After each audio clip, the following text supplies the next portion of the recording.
Welcome back to the Hack Fraud Show, everybody. We have come off of our glorious 100th episode, which I hope you have all listened to and enjoyed in due course. That was a lot of fun to do. But now we are taking another sort of look back. In some ways not, but in some ways yes, because we are looking at a couple more films by directors who had films that were very, very high on our personal lists and in the bracket that we constructed. Yeah. So this should be a good time. We're talking about Satoshi Kon's Perfect Blue and Powell Pressburger's I Know Where I'm Going. And I think we have quite a bit to talk about with both. I think that, yes, we are going to have a lot to talk about. Not only that, I've been watching a lot of interesting movies. We're going to have some fun rants, some fun shrugs, and all kinds of in-betweens there. Yeah, it's going to be something. But who wants to start with what they've been watching? Garrett, is there anything you have to contribute this time? Why, yes, there is. Ooh. Okay. But I've only got one thing. Okay. This was several weeks back. So basically the week of recording the 99th, which I couldn't be there. But, so I saw Abraham Room's 1927 film, Bed and Sofa, which was released in the Soviet Union. And it's silent, and it's a black and white silent film. This movie, because I had to write an essay about this. So this movie with Room and then the writer, Viktor Shklovsky. I'm butchering the name, but oh well.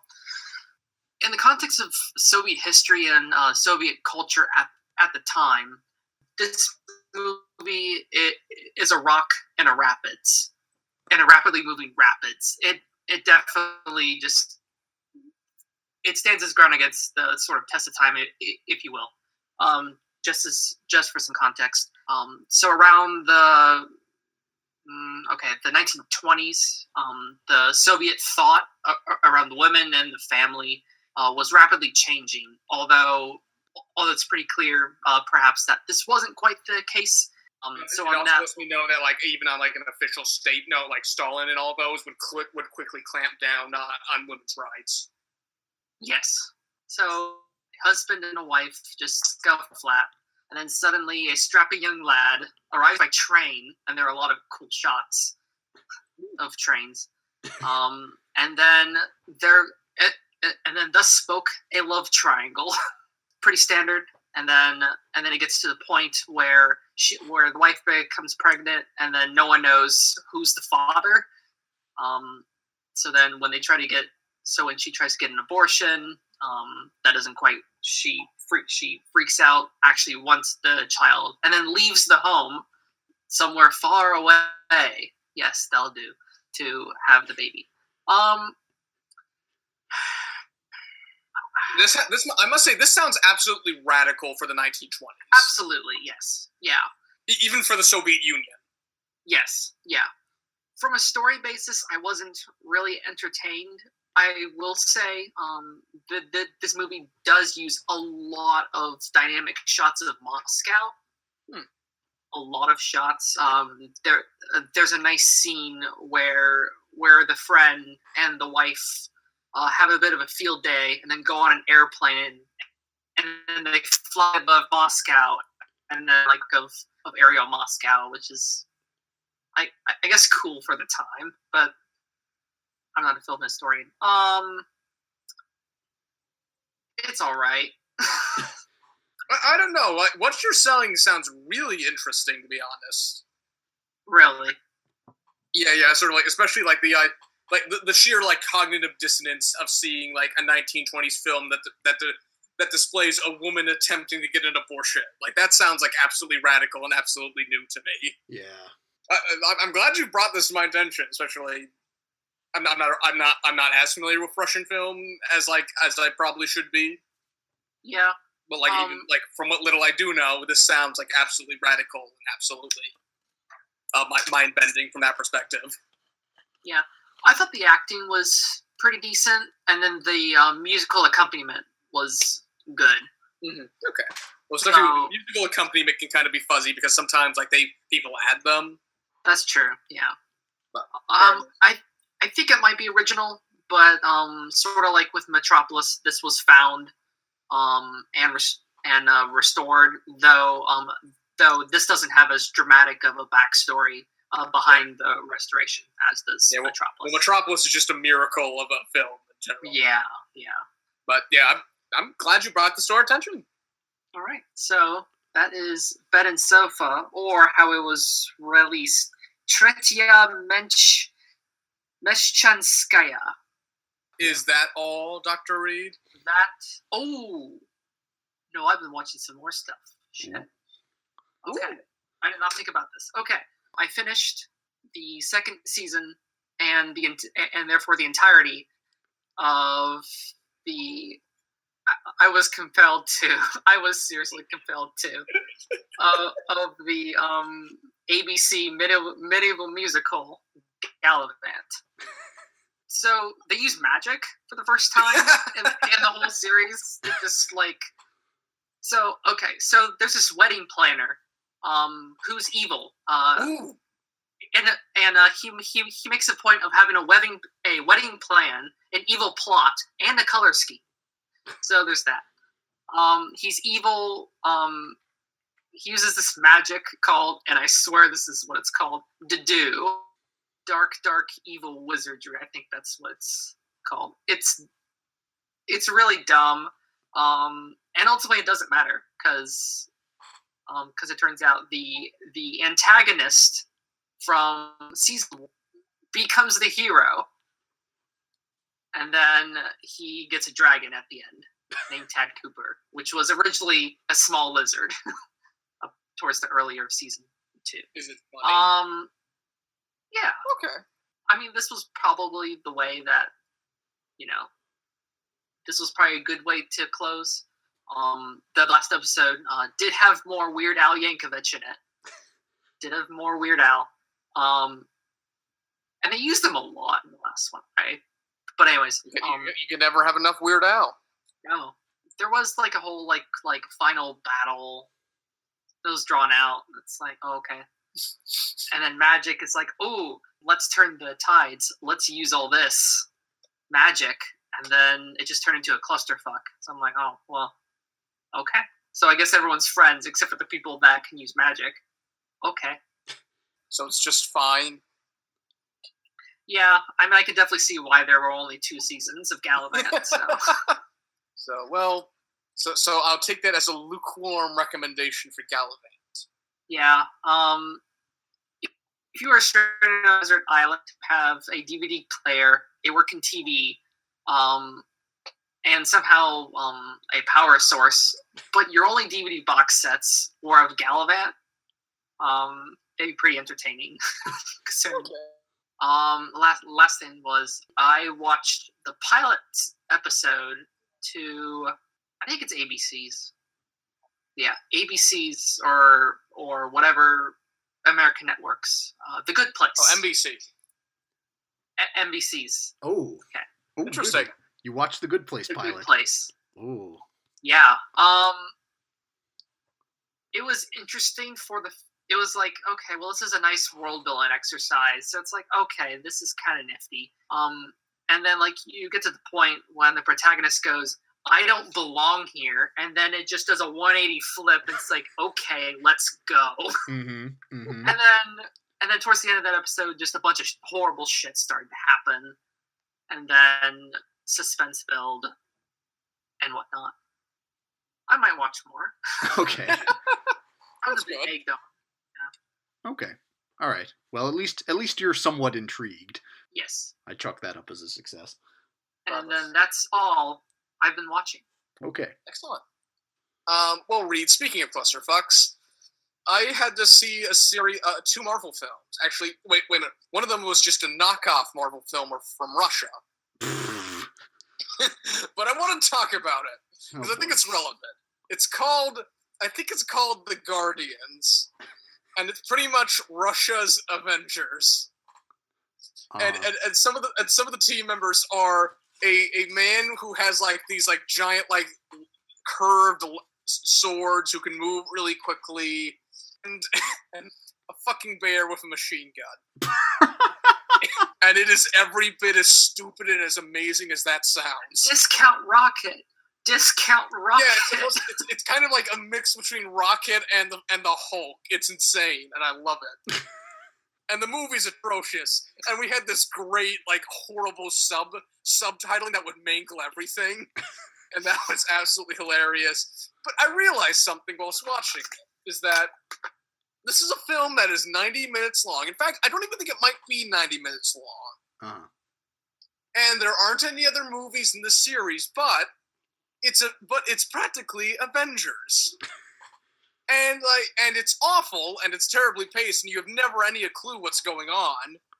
But economy of storytelling. This thing comes in, does what it does, and doesn't waste your fucking time. Also, the villain is like some stupid knockoff of Bane. Oh. This movie is both like absolutely insane and really boring. Mm. It's kind of hard to describe, and I don't really. Also, like it actually kind of looks good. Really? Like when it is like when it's not CGI, when it's not doing anything CGI, at least it kind of there's sometimes like an intriguing lighting and intriguing dynamic camera work, and also I got to see a bear shoot a machine gun, and that's a visceral joy I've never gotten from a superhero movie before. So, The Guardians, atrocious, but if you're really high and you got the version with really bad subtitles, I think you'll really like it. You'll laugh your fucking ass off, I think. But there was a real movie I had to see. Avengers Infinity War. Avengers 3. Yep. Tyler, you saw this movie. I did see this movie. As a matter of fact, I did. This movie is unique. Uniquely terrible, but still unique. I suppose, yes. I hate this movie. I think I'm finding out. Yeah. The more I think about it, especially some things I'll talk about later, but it at the very first, I'm just going to say it feels like, imagine you have like an Adobe Premiere timeline, and you've set up like 6 movies in it, and you've done like multicam editing, so like every like 10 minutes you switch to a random movie. That's the experience of it. Yeah. And he's so disjointing and just so unbelievably paced and unbelievably put together. You have to remember, there's an entire point of this movie where Iron Man is supposed to be married. But then Pepper Potts disappears like 20 minutes in. Well, she's on screen for a grand total of like 2 minutes. Yeah. And we say goodbye to her in a voicemail. Right. It is preposterous that they are still trying to engineer some kind of emotional catharsis around Pepper Potts at this point. I don't get it. Also, like, here's the thing about it. Like, another thing about this movie, before I get into like the really problematic stuff with it, is that like you would think that like these giant ass clusterfuck like Marvel get-togethers would be about like taking these characters from their finished arcs and giving them more things to do. Right. But what these movies do is that they just pull these characters from the middle of their arcs and just like throw them on the ground and make them talk to each other in spaceships about Thanos. Right. Yeah. And I'm just like what? Why have this? Well, why the fuck have like these shit jillion movies if you just do nothing? It's a good question. I mean, the answer obviously is money, but well, I mean, like that's the obvious answer. But like, there are artists making these movies. Fucking Edgar Wright was supposed to direct Ant-Man. They must have someone with a brain behind these things. And also, this movie justifies genocide and child abuse. Well, I'm gonna get into that. That's my like typical like hot take answer for did you like the movie? Anytime somebody asks me. This is a movie featuring Thanos. Right. A big purple Ron Perlman looking motherfucker who looks terrible. Yes. His goal is to kill half the universe. Literally half. Literally half the universe. Exactly half. Yeah, and he wants to use 6 MacGuffins to do it. Yes. Okay, wait. Sorry about this. Is it really ever explained why he wants to? Does he want to rebuild the galaxy in like a dictatorship, or is he just no. Get this. His goal is to end overpopulation. Yes, he wants to curb overpopulation with genocide. So he's a Malthusian fuck. Not even that, man. Like he's like a more talky Genghis Khan. Because, and also, the movie presents that like it's a legitimate point. Yeah. The movie very earnest, like, yeah, Thanos has a point here. Like, these Avengers are ultimately right because they don't want to kill people. Like, man, Thanos isn't that bad. Well, they spend so much of the movie, like, presenting scenarios in which, it's basically like Trolley Problem, the movie. Like, would you kill one person to save billions of people? And the answer every time is no, unless you're Thanos. And because the answer is because like you are directly involved in that murder then. Right. Which is like the moral thing. And also they're just like shit billion different ways and better ways to deal with overpopulation, Thanos. Have you ever tried, like, I don't know, like, implementing proper birth control? Well, this just occurred to me. With, like, the infinite power of 6 Infinity Stones, could you not, in theory, like, create a second universe in which you could, like, move some of the planets or something? Could you not, like, just create more resources? Like, wait a minute, this is... that's it. I've torn the whole movie to smithereens. Yep. They thought about this for 2 seconds, I think. The Russo brothers sat in a boardroom for 2 minutes and said, like, how do we make this guy Thanos, like, we can't have him be too... People say they don't like our villains, so we have to make everyone sympathetic. So how do we make the genocidal maniac sympathetic? I don't know. Overpopulation's a problem. Sure, fuck it. We'll go with that. Well, okay. Listen, now, I'm not against sympathetic villains, you know? Oh, no, neither am I. And I think, honestly, like, crafting a, like, humanistic, sympathetic, you know, thing onto a genocidal maniac, you know, if you could pull that off, I think I would be genuinely impressed with that. Downfall exists, and Downfall manages to humanize Hitler, so it can be done. Okay, that's good to know. Yeah. But, like, the best way they seem to be able to think of is by crafting this horrible and terribly false-feeling arc where Thanos, like, loves Gamora, and, like, that is just not well constructed at all. And I also have to realize, like, that is, like, the worst thing this movie does for me, is because, like, Thanos is not only just a bad dad, he's an explicitly abusive father. Right.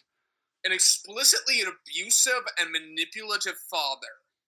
And the movie pretty much ignores that. To say, like, hey, Gamora was his rosebud. Mm-hmm.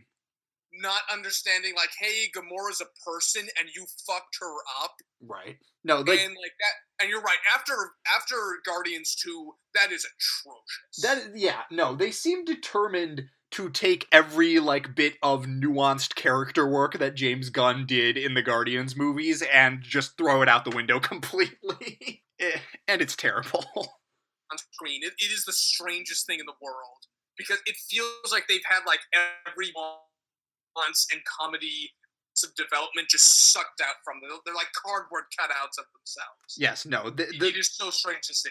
The Russo brothers, like, trying to do James Gunn is embarrassing. Oh, it's atrocious. It is so hard to watch. Now, if I can, you know, so here's kind of my take on it.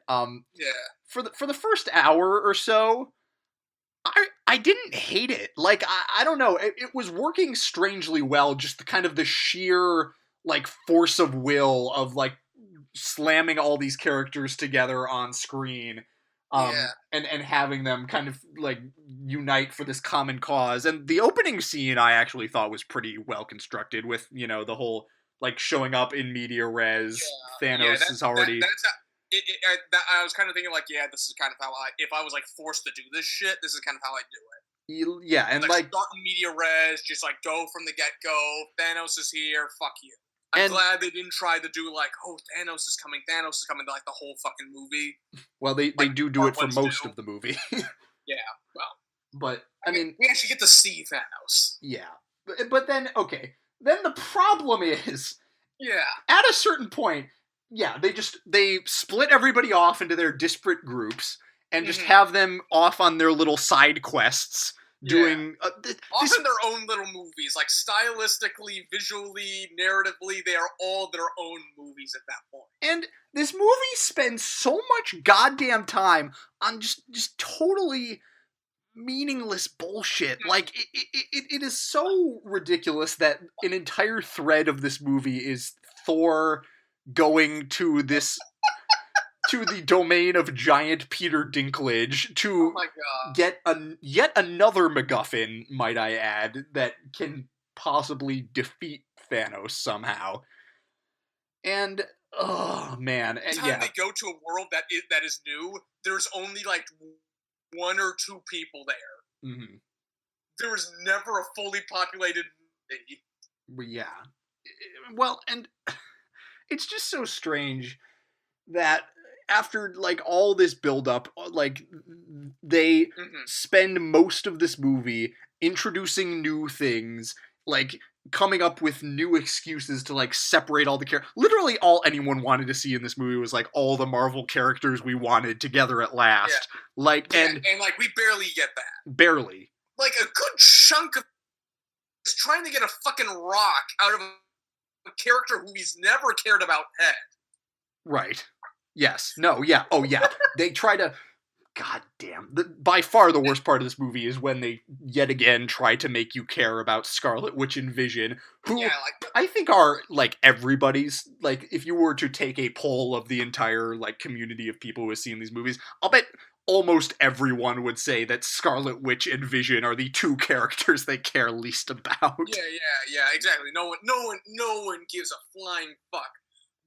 But we sacrifice like Captain America has like 3 lines in this fucking movie. Yeah, no, it is preposterous.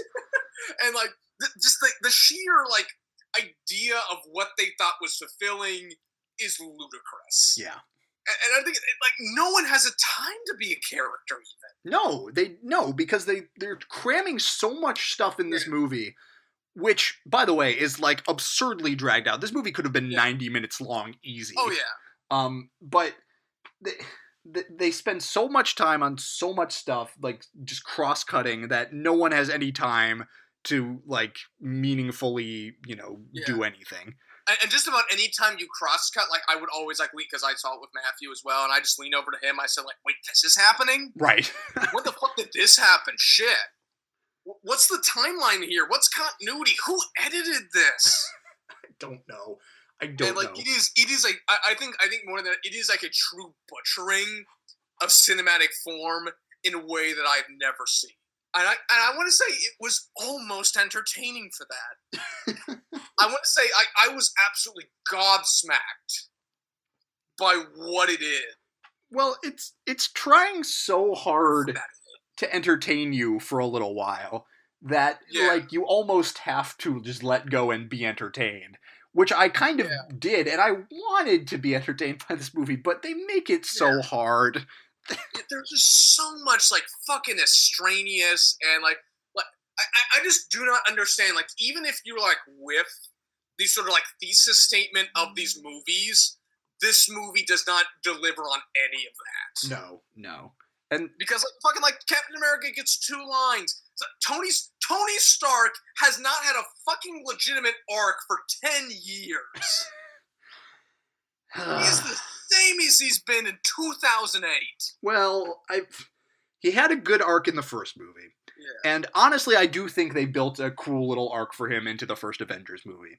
Yeah. But anything after that, yes. I do kind of like Iron Man 3, but that's a different conversation. Iron Man 3 is another story, but like 10 years and he still feels like the fucking asshole at the beginning of Iron Man 1. Yeah, no, I mean, that I don't really have much else to say. Well, okay, just to briefly address the elephant in the room with this movie, the emotional stakes at the end are meaningless because they kill off characters who we know have more movies coming. Yeah. So, like, what the fuck do you expect from us when you kill off Black Panther? Yeah, what's the goddamn point? What is the goddamn point? Exactly. It's absurd that you think we're gonna. All these characters die in the same way Han Solo dies in Empire. Right. Well, okay. Now, I will. Wait, they kill off Black Panther? In huge fucking quotation marks, kill. Right. Those fuckers. Like, everyone just, like, floats away in daisy dust, like, into the distance, and we're like, oh, no, well, they're dead now, aren't they? Well, I do think maybe it could have kind of worked if they'd killed people who we thought they might kill, like Iron Man or Captain America or other people whose contracts are up. Why the fuck is Tony Stark still living? I don't know. I don't know. I don't know. Listen, if it works for you, it works for you, but I found it impossible to get an emotional charge out of this movie. I don't know what... It's a clusterfuck. Yeah. What is there to get from it other than, like, a sheer butchering of cinematic form? I don't know what they were even trying. And I think, like, when what you're doing is a stupid fucking Hollywood superhero movie, that's an objective failure. Yeah. And I guess I liked it more than Civil War. I did too. No, Civil War is still definitely worse just because it's more boring and, like, even more of a clusterfuck. I mean, the Russo brothers still don't know how to shoot anything. There are so many scenes in this movie where I was just like, why are you shooting it this way? Like, what are you trying to get across here? Yeah, I'm just like what? Also, like, I noticed this, like, every fucking, like, they have no vision for anything sci-fi. Every fucking new creation in this movie is a big fucking mechanical donut. That's everything in this movie is a big fucking donut. You're right. I didn't realize that. Everything's a big fucking donut because, like, they don't understand what fucking, like, sci-fi design is. Oh. Well, I mean, you can't really expect all that much from the people who, and this is true, made the movie Car Fuckers. That's pretty much all I have to say. Obviously, you didn't like it. It makes X-Men Apocalypse look like 12 Angry Men. I'm going to keep saying that for the rest because I think that's a great hot take. I mean, I'm seeing Avengers 4 purely out of a sense of obligation. Because I want. What the fuck is it gonna? I'm just curious. Like, can it be worse? That's a good question. I assume. Can you get more shit into your movie? I assume no, because they've killed half the characters, so at least they've whittled it down to a core group of characters who we might give a shit about. Yeah. But maybe you should have done that for a single. Yeah, maybe it should have just been one movie. Ever think of that? Because as it is, all this fucking is a movie about a main character who wins, but that's the villain. Right. Because the final shot of the movie is Thanos in, like, a sunny day. Good lord, this movie! Like, I fucking, like, burst out laughing when it ended because I couldn't believe it. Not an exaggeration. He literally laughed. Tyler. Mm-hmm. You have an awful movie you want to talk about. All right, so that's Avengers: Infinity War. Good lord, maybe we could talk about, like, God, when's the next, like, fucking, like, X-Men movie? They just pushed it back, so I don't know. Yeah, maybe we can relitigate this when, like, the next fucking, like, X-Men thing comes out. Yeah, I'm very curious to see how that turns out. But we'll see. Probably not great, but, I'm 90% more interested in seeing that than Avengers 4. Yeah. Well, I don't know. Simon Kinberg is not a filmmaker that I'm particularly excited about, but I like being surprised. Anyway, I saw some other things. Yeah. Sorry. Oh, it's fine. Let's see. I went out and I saw Steven Spielberg's Ready Player One. Oh boy. Is there a worse Spielberg movie? If there is, I haven't seen it. Yeah. And I don't want to spend too much time on this because, John, you ripped this movie to shreds more eloquently than I could ever hope to last week. I thank you.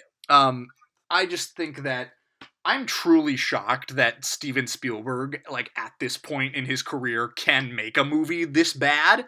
Like, yeah, I am too. It is shocking how incompetent this movie is. Mm-hmm. I mean, there are bits of it that are just appalling.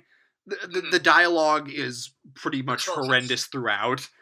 I none of the action sequences have we all know that Spielberg can construct, wondrous set pieces. He's done it over and over again. He has some of the best like cinematic instincts when it comes to action and set pieces that I think ever. Yeah, in history.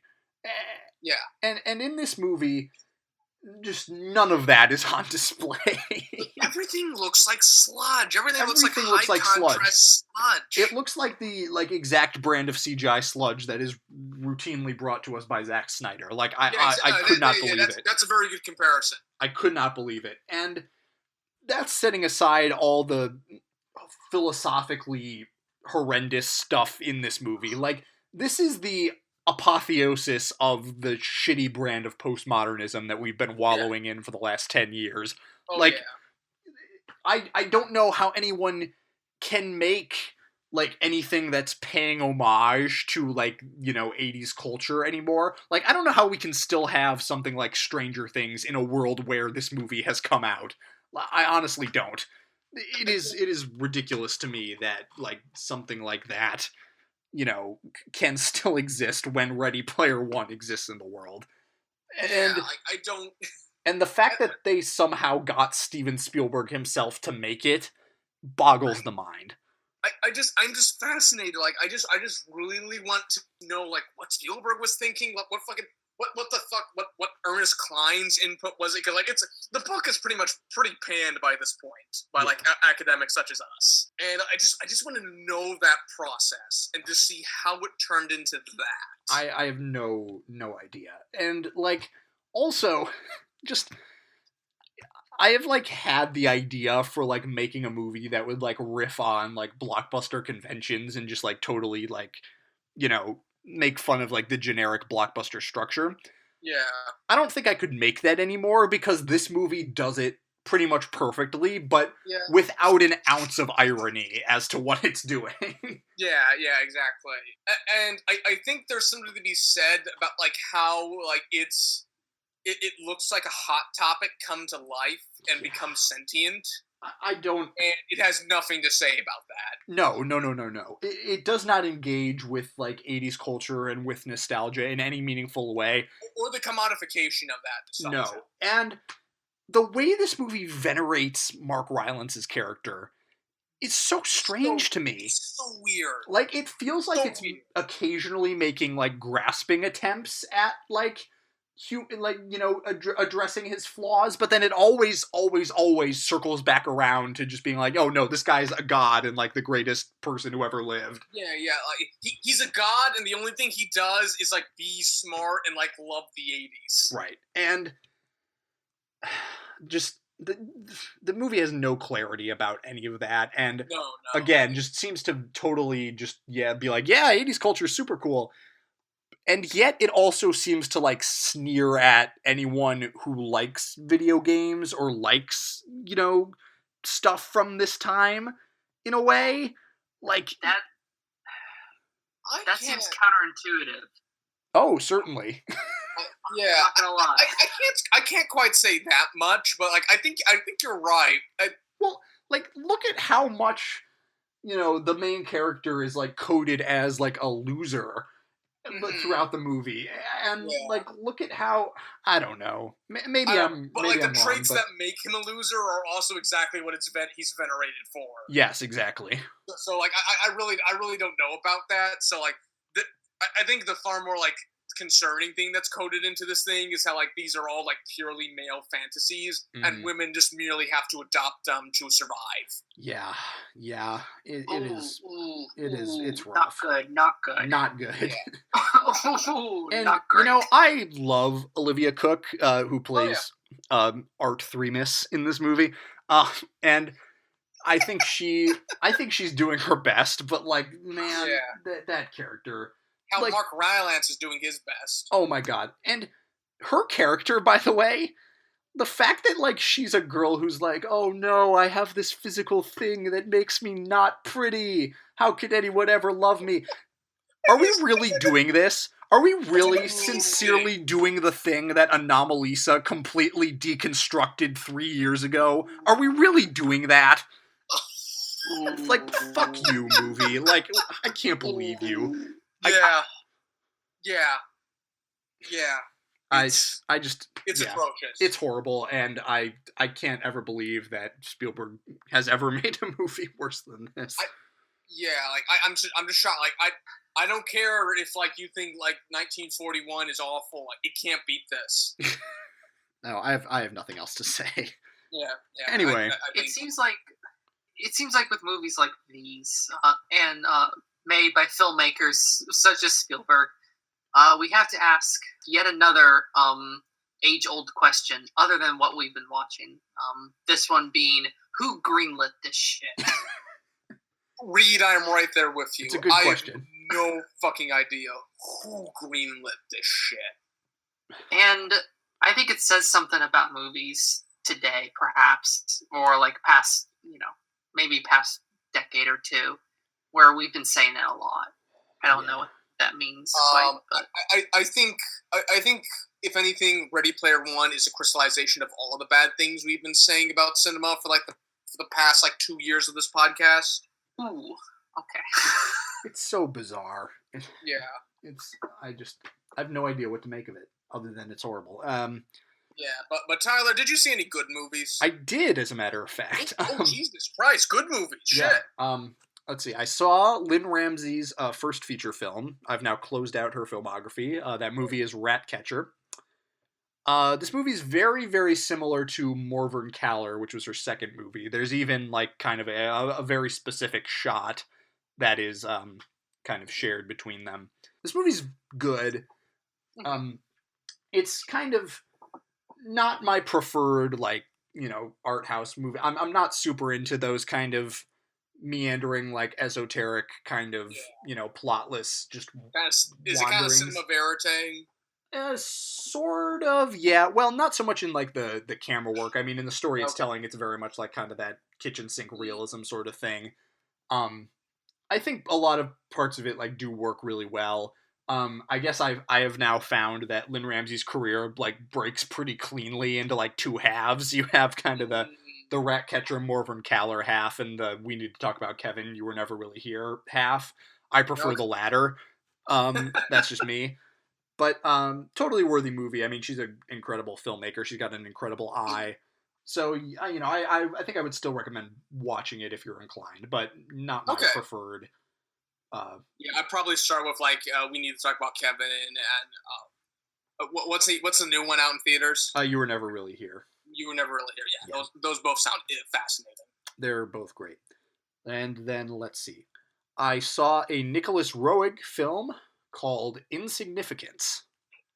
Have you ever heard of this? I have not. Okay.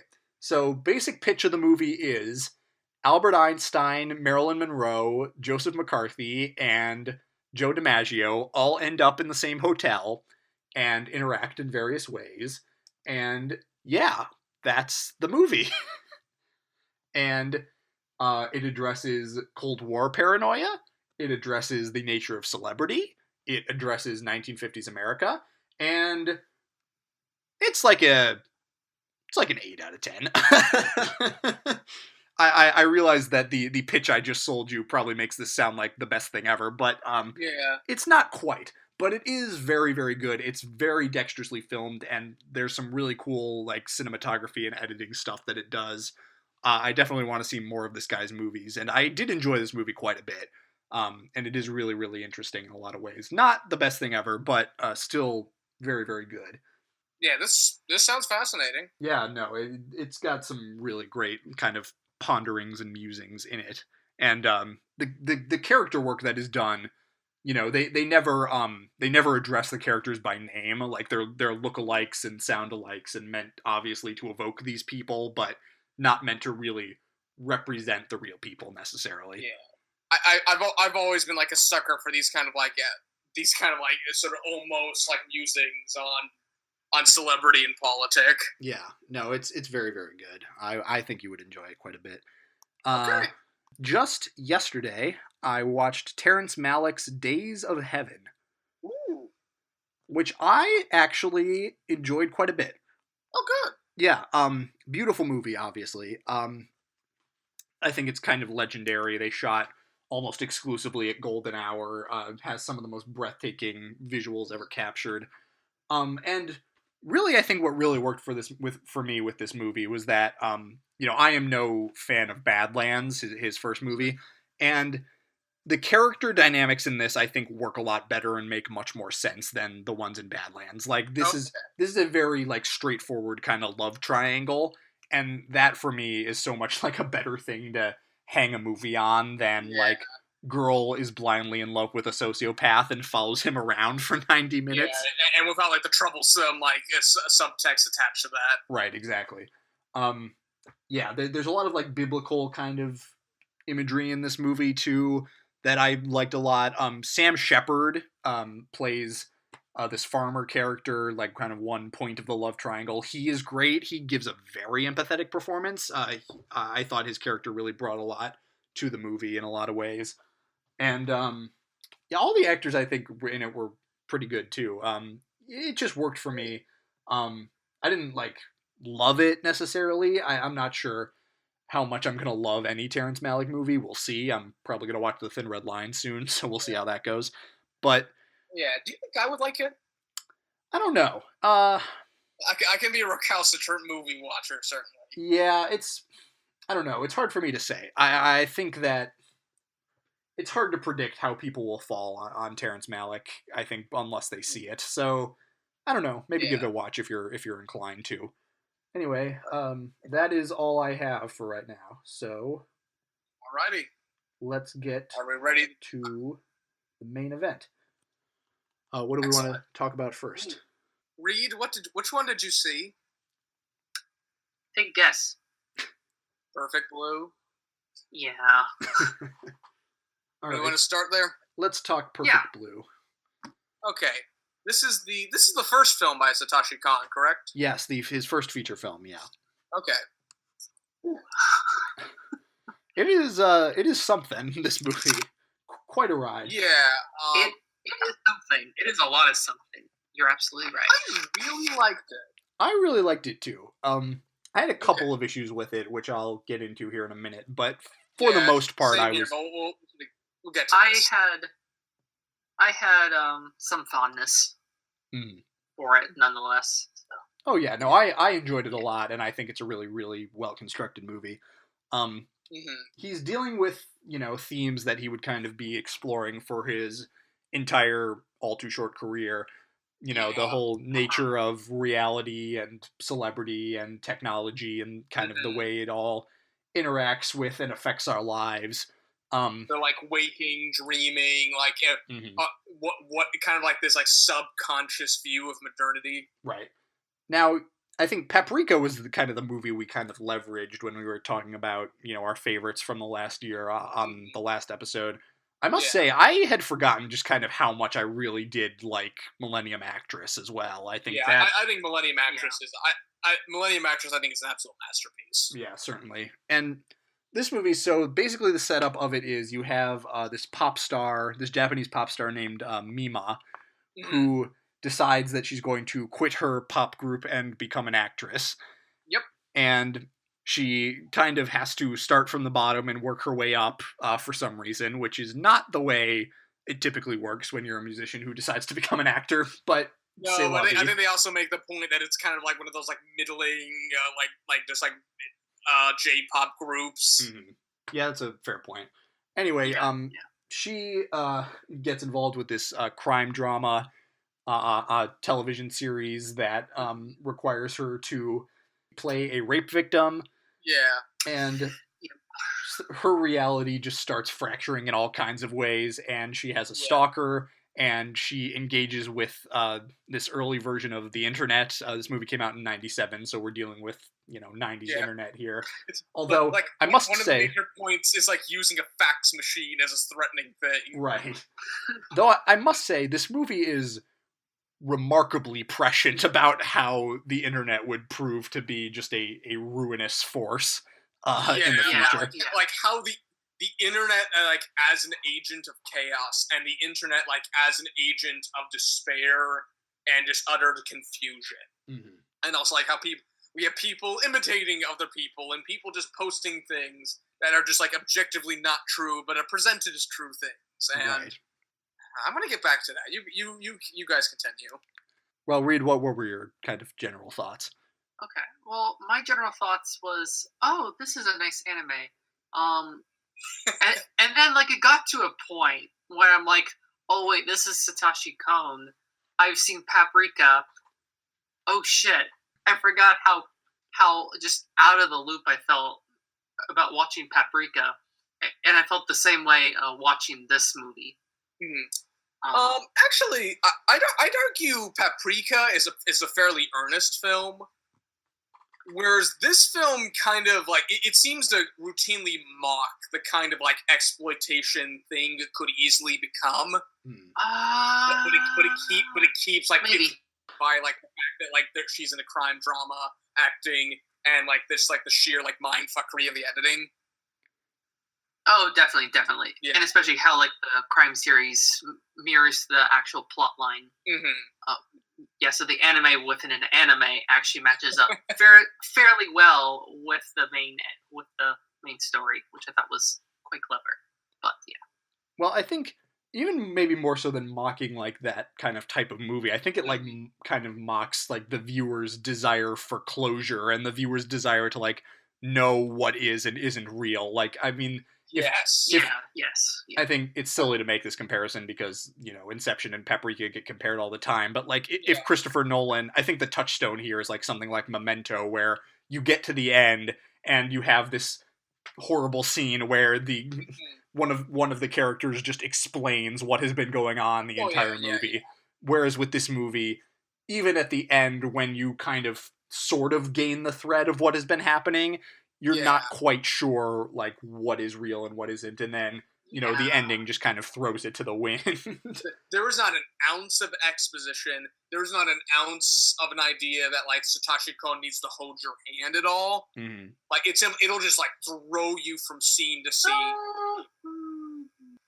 Reed, do you think it kind of holds your hand?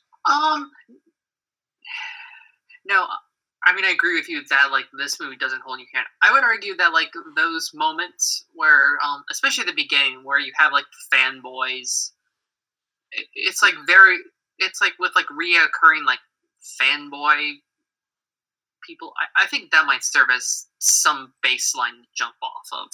Mainly to, like, get a sense of how big Mima is as a popular figure, but I don't know.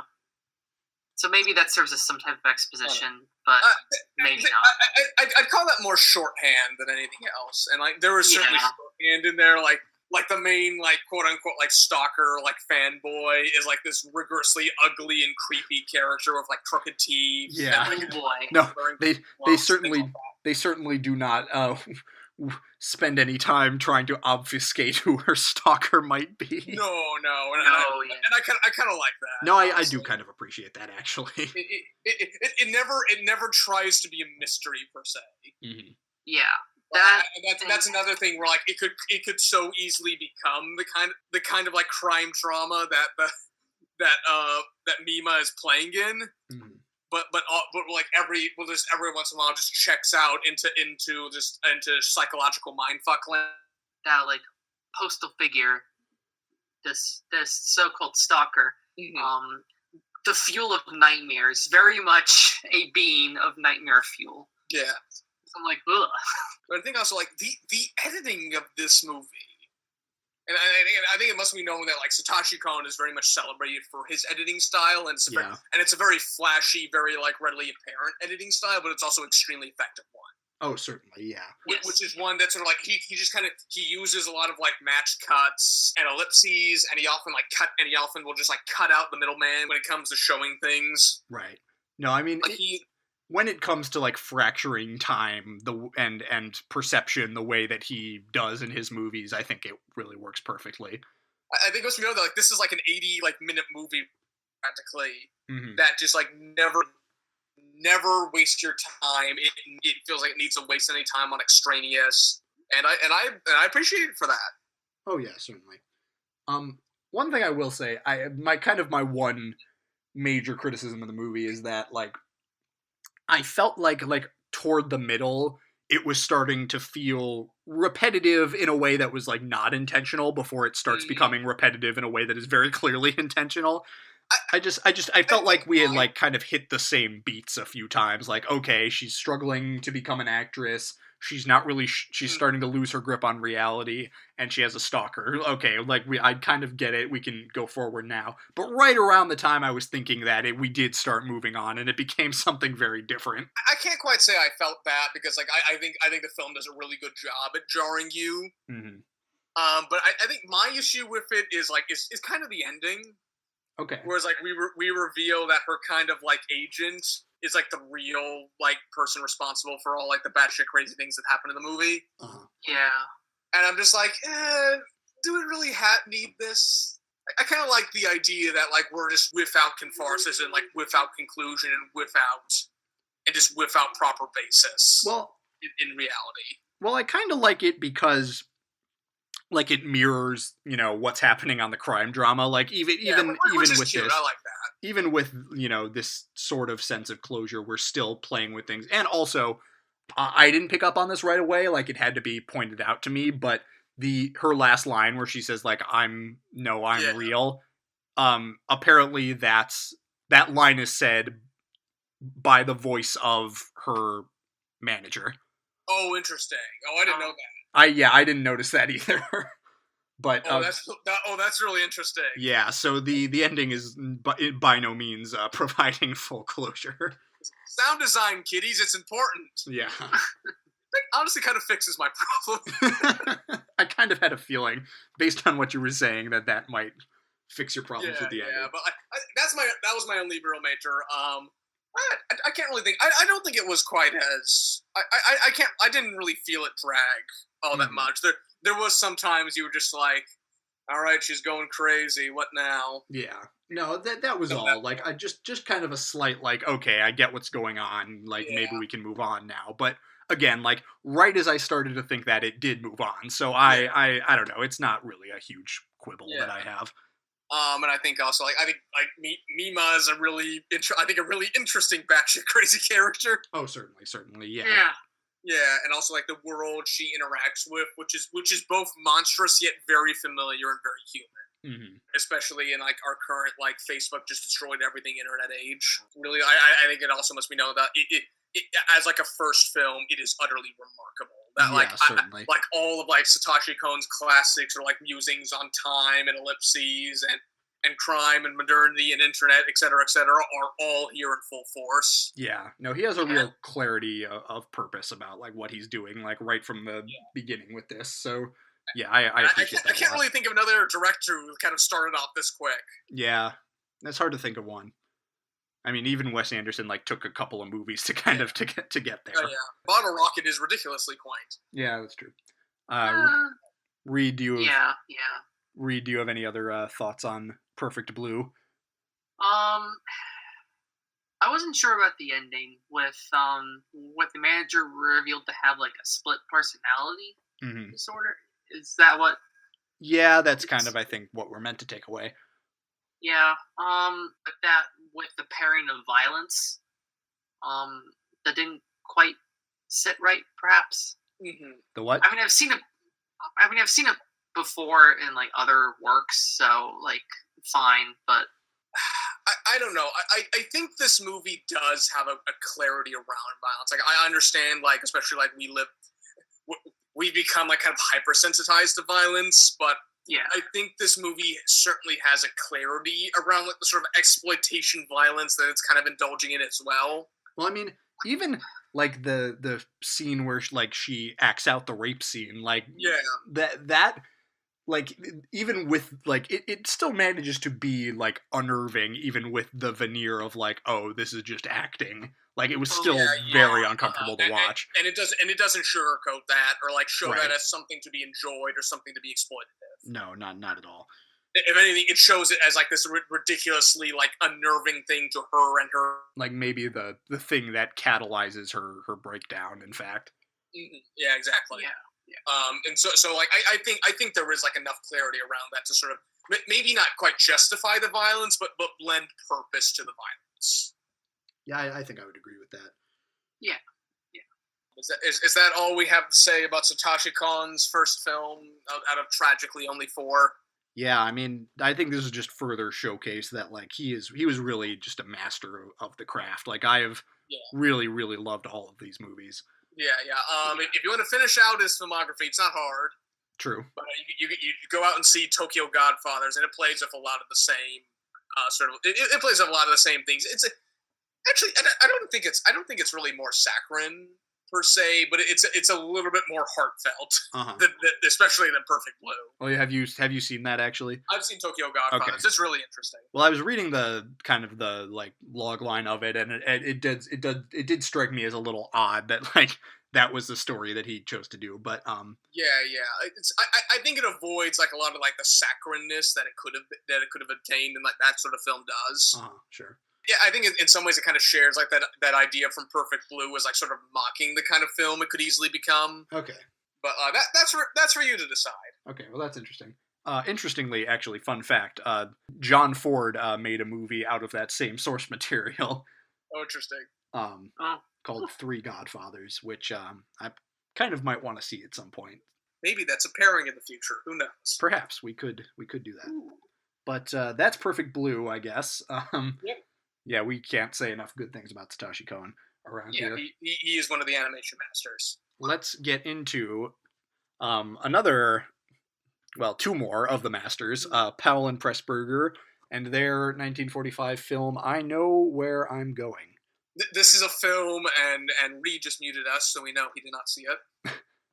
But like this is a film where Powell and Pressburger had like a custom like wrought iron like plaque attached to a gate just to do opening credits. Yes. And I think that just says so much about like the kind of filmmakers that they are, that like they will do everything to make like their worlds and like their films feel full and alive and lived in. And I think like I Know Where I'm Going is quite a testament to that. Yeah, so the setup of this movie, so you have this woman named Joan Webster who knows where she's going. Where she's going. Yes. She has totally made up her mind about what she wants to do with her life. She's going to the Scottish Islands, the Hebrides, to marry a rich lord, but finds her plans waylaid by none other than the weather, and has to spend... And Roger Livesey. And Roger Livesey. But she basically has to spend some time kind of just whittling away the hours on the coast of Scotland, waiting to be taken over to this island, Kaloran. Yeah, meeting locals, engaging in traditions, staying at the hotel, while still always knowing where she's going. Or so she thinks. Or so she thinks, yes. So, I think this movie has like a pretty standard like rom-com setup. Like you could very easily turn this into a modern day rom-com. But then I think you would very easily be sort of like, like big city person comes to small town and learns like the values of the small town. Right. But, this is Powell and Pressburger, so obviously there's a lot more to it than that.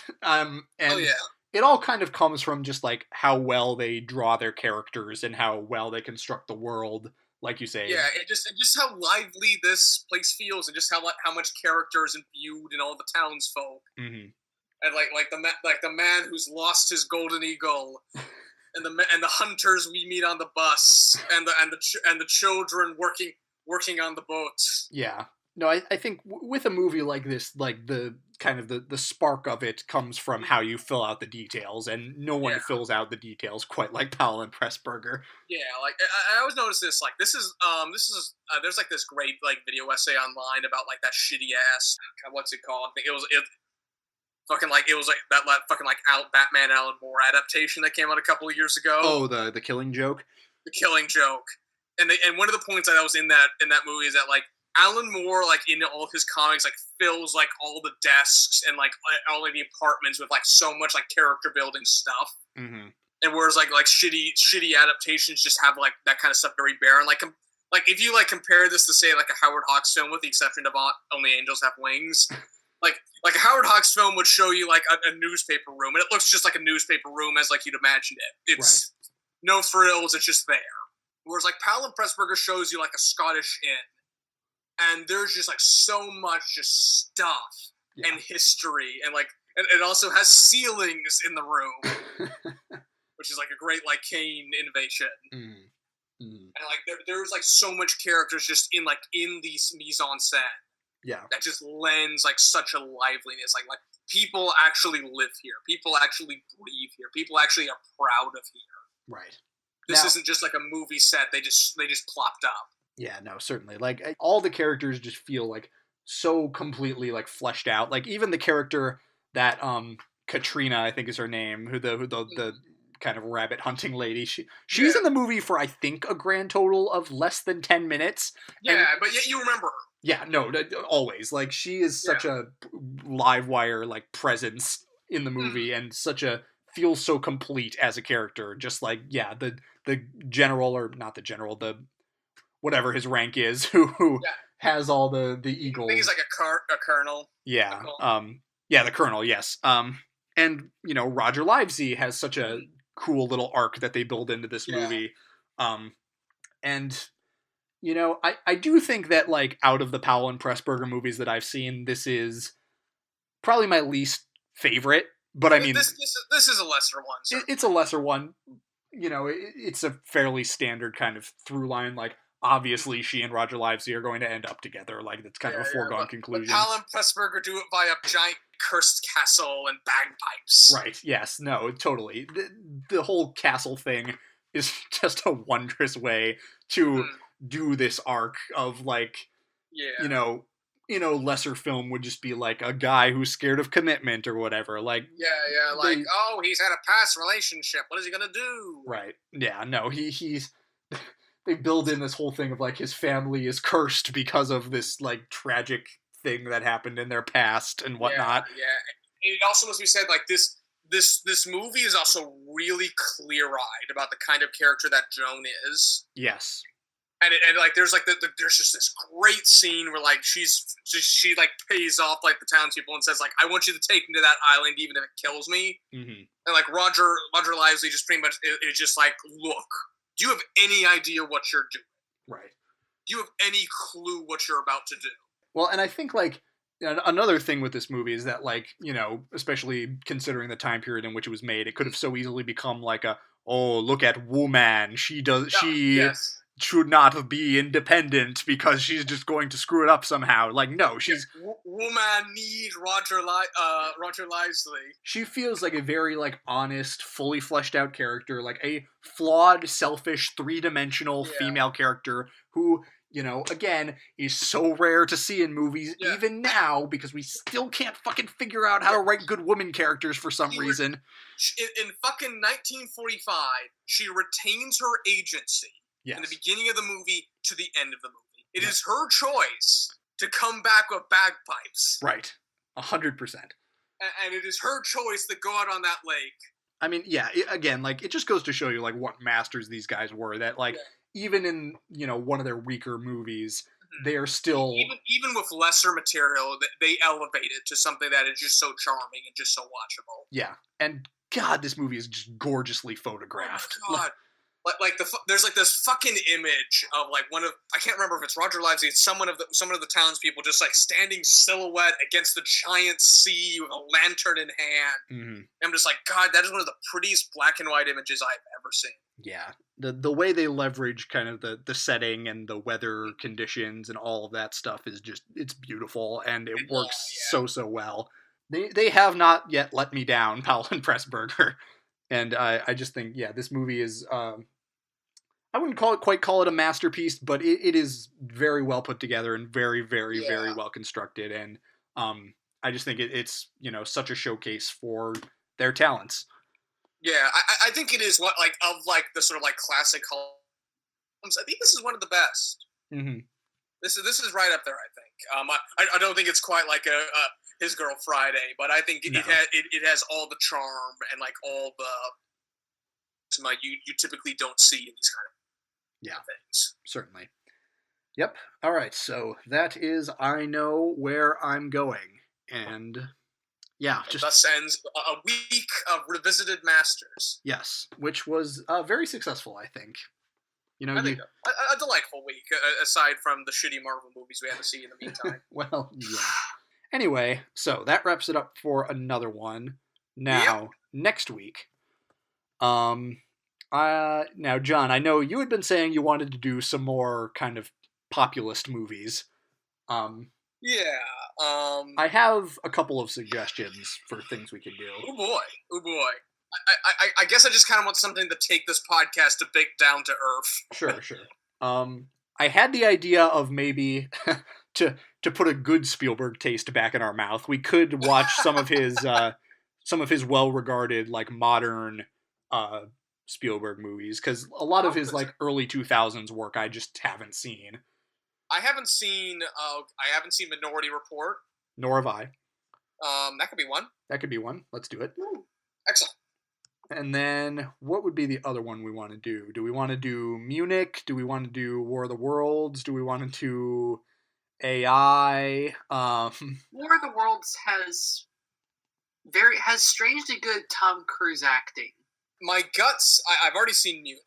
Oh, you have seen Munich. I have seen Munich, though. Like, if you think my gut says AI, but I'm honestly more curious in War of the Worlds. Okay, well, and you know what? War of the Worlds is under 2 hours, which post-2000 with Spielberg you don't get very often, so I think we might want to jump on that. These are considered two, like, fairly flawed Spielberg movies. Well, they're considered, like, I think, good Spielberg movies that are flawed specifically in the endings, I think. Yeah, especially, like, the Vidiots did their entire little, like, episode digression on it. Yeah. So I've been very curious about both of these movies for a while. And I think it also must be known that like we need to understand, like maybe this will help us understand what the fuck went wrong with Ready Player One. Perhaps. Okay, so excellent. We all down with this? Reed, you on board? Yep. Yes. Okay, good. All right, so next week, War of the Worlds and Minority Report, modern Spielberg sci-fi. Cool. Okay, this should be interesting. Excellent. I'm very excited about this. Yeah, I'm very ready to talk about these. All right. Ooh, yeah. All right. So, as always, thank you all for joining us, and we will see you next time. I'm not gonna try. The third that Russian name. What? Ground control to Major Tom. Hello. Can you hear me, Major Tom? Yes. Excellent. And that's something other Marvel to achieve. Okay, and then... Oh, no. My phone will not unlock. Hold on. I forget what else I watched this week. Okay. Goodbye. Maybe we'll even be in the same room. Ooh, perhaps. Maybe. Or at least two of us might be. Yeah. Oh, yeah.